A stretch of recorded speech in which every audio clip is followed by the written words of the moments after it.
Hello, Husky families. This is Miss Bradley, principal at Hillandale. This is just a short video to tell you a little bit more about our school and a little bit about things that are going on at Hillandale Elementary.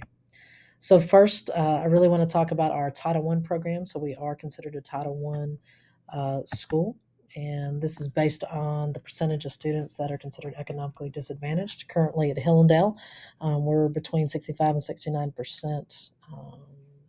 And so the funds that we get from the federal government come directly from that percentage. So we use our funds in a lot of ways. Kind of the biggest things that you'll see where we use our funds is number one, I use it for tutors. We pay currently. I've got 7 different tutors working within our school to try to, especially with COVID and some of the gaps that we know that we've seen. They are in our building, working in small groups with students to try to really enhance that learning and to accelerate some of that. We buy classroom materials. We also pay for professional development. So our staff this summer was able to go to a program in Charlotte uh, talking about professional learning communities and how we as teachers really shift our focus from a shift of teaching to a shift on learning. And that's really to just impact and increase learning of our students.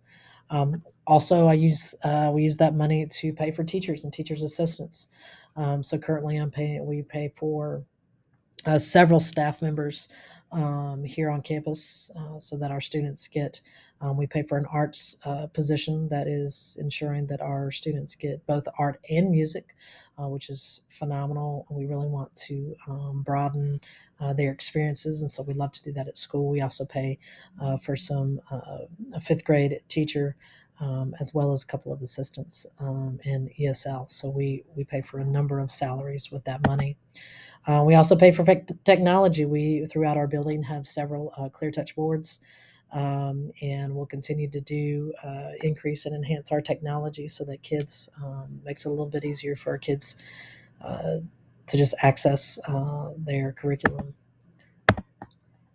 So our curriculum and accountability. So we do follow the North Carolina standard course of study. You can find that information on what in the world we are teaching in our classrooms every day. You can find that on the NCDPI website.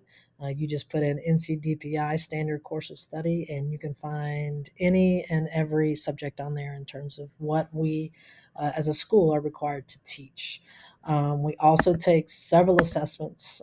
We have an M-class reading assessment, which I really love. It gives us a really good information, and actually, we bought that for both all kindergarten through fifth grade. So we now use some of those Title I funds to allow us to use that reading assessment to give us really good information on where our students are in terms of reading. Our students also take check-ins and benchmarks. You'll hear that their kids talk about that in third through fifth grade. And then we have end of grade testing, which is also third through fifth grade. Our kindergartners have a early learning inventory that tells us when they come to us in kindergarten, kind of gives us some more information on what skills they come into kindergarten with. Um, we also use iReady Math and iReady Reading. You'll also see in your parent conferences some of those scores, and the teachers will talk to you a good bit about what that means and what that looks like in terms of where your student is in their learning and the things we are continuing to work on. So you can also find out, so North Carolina school report cards, North Carolina gives all schools within the state that are public schools a grade. And this has been going on for a couple years now, and that grade is determined by both proficiency and growth. So, as you can see on this, we have we've been a C school for the last 4 years now. In 2019, we exceeded our growth and we met growth this past year, so that's great news for us and our kids. And what that means is proficiency is are they proficient on the EOG, that final exam that they take on the at the end, and that's a level 3 or higher. Growth is based on, so we growth is all about here they are. Did we grow them? It's not so much about the proficiency as it is about, did we grow them when we got them in fourth grade? Did they grow throughout the year in fourth grade? And so, as you can see, for us at Hillandale, proficiency is still an area of growth for us, but we are meeting growth, and so we continue to want to strive to exceed that growth, so that our students continue to grow and learn and have the things that um, the skills that they need to go on to Flat Rock and go on to the middle school. Um, so we do a lot of things around here to hopefully engage our students. We are a leader in me schools, so we do talk about the 7 habits.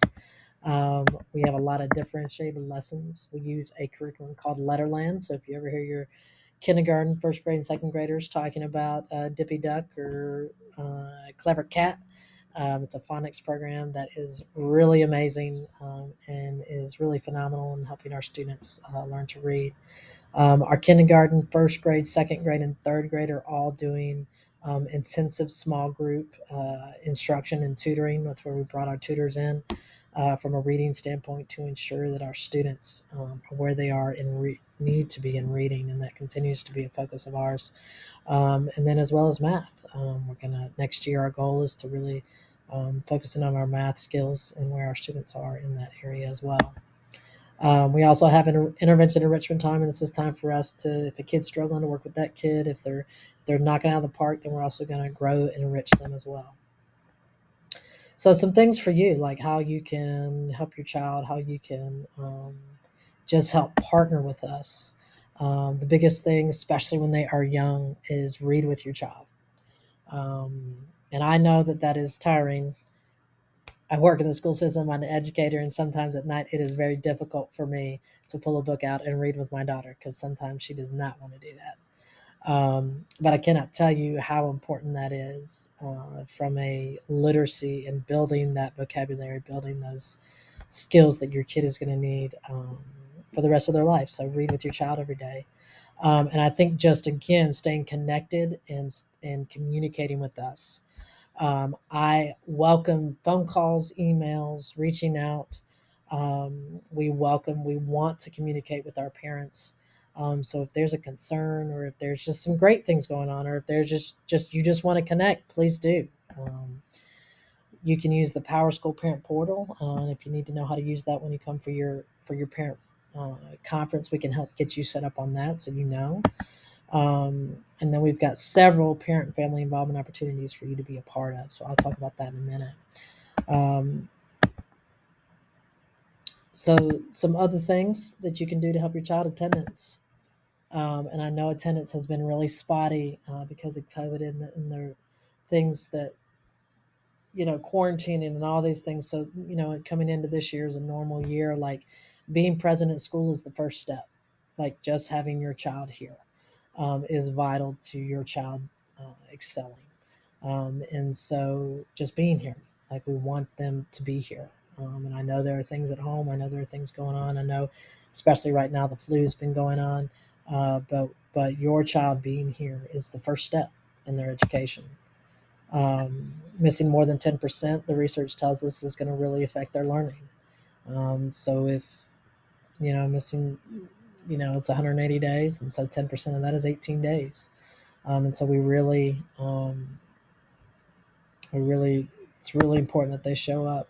Building a healthy routine at home, going to bed at the same time, getting up at the same time, having breakfast, getting ready, getting on the bus.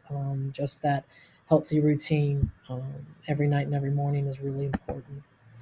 Um, and then that also builds habits for your child. They're used to coming to school, used to coming to school every day. That's part of the process. And I know the last 2 years that got very disrupted with COVID, and I think it has we've kind of fallen into some bad habits where, we don't come to school, or we don't want to get up and go to work. We don't want to do these things because for 2 years we did a lot of that. We even told kids not to come. And so I think that's where it's been hard to get back in the habit of, this is our daily routine, and that this attendance at school is just a great habit through, you know, elementary, middle, and high. Um, we have a home to school compact, and in that compact, It just talks about like what are some things like high expectations for us. We're going to have high expectations for your student, that we get support at home, that you support us, and we support you. And I know that that sometimes can feel like it doesn't happen well, or that we make assumptions about each other, but that we both are in communication and connection. That's it. This compact highlights kind of the roles of me as the principal and the teachers, and you as the parents and the students. Like we all play a role in your child's education. And I just want to continue to strengthen that connection and that commitment to each other. Um, so, in terms of our parent and family engagement activities, here's a couple that we've already had our night at the libraries this week, the third, and then we're going to be doing. Some of y'all have already been doing parent conferences, but we want to meet face to face, have a conversation with you, talk about your child. The 17th, we're going to have a Thanksgiving lunch. It's a lunch and learn, so you may be able to come and eat and then learn a little bit what's going in the classroom. And that's for our kindergarten, second, and fourth grade. And December 2nd, we're going to do a family night out, and we'll have more information coming up for that. That's going to be from 5 to 8 here. And basically, drop your kids off. We're going to do pizza and a movie. And you can go shopping, you can go have a break, you can do whatever. But more information will be coming out about that. Then we will have a holiday lunch. That date is still to be determined. We're still working on that, but that's going to be for first, third, and fifth grade. And the reason we split those two is because of the high numbers of students. So we kindergarten, second, and fourth will do Thanksgiving, and then first, third, and fifth will do the holiday lunch. Then in February, we don't have this date yet, but we're going to do sweets with your sweeties. So we're going to serve everybody breakfast. And so if you are interested in coming to that, we'll have that available. March will be our STEM night. This is where do our math and our science night, and we do our science fair night. And then in April, we'll do another family play day like we did earlier. So those are just some activities you can start putting on your calendar to come and get involved with. Also, we have this year I've started. We really wanted to start a principal parent advisory committee, and the purpose of this really is just to connect with you as parents, connect with you as families. We will have translation provided, so if Spanish speaking, we'll have some translation there. So I really encourage any and everyone that just to give you a voice, to really be involved with what's going on at our school. And so the next meeting is going to be November 10th at 6 o'clock here. And we usually have some snacks. And so it would be great to see any and everyone that wants to join. So I really appreciate your time. Appreciate taking the time to watch the video. Again, if you want to connect, you want to touch base with me, this is my email, kebradley@hcpsnc.org, our phone number. But please reach out anytime. All right. Really love your kids, love this school, and really just want to say great job, families. Y'all doing a great job with your kids.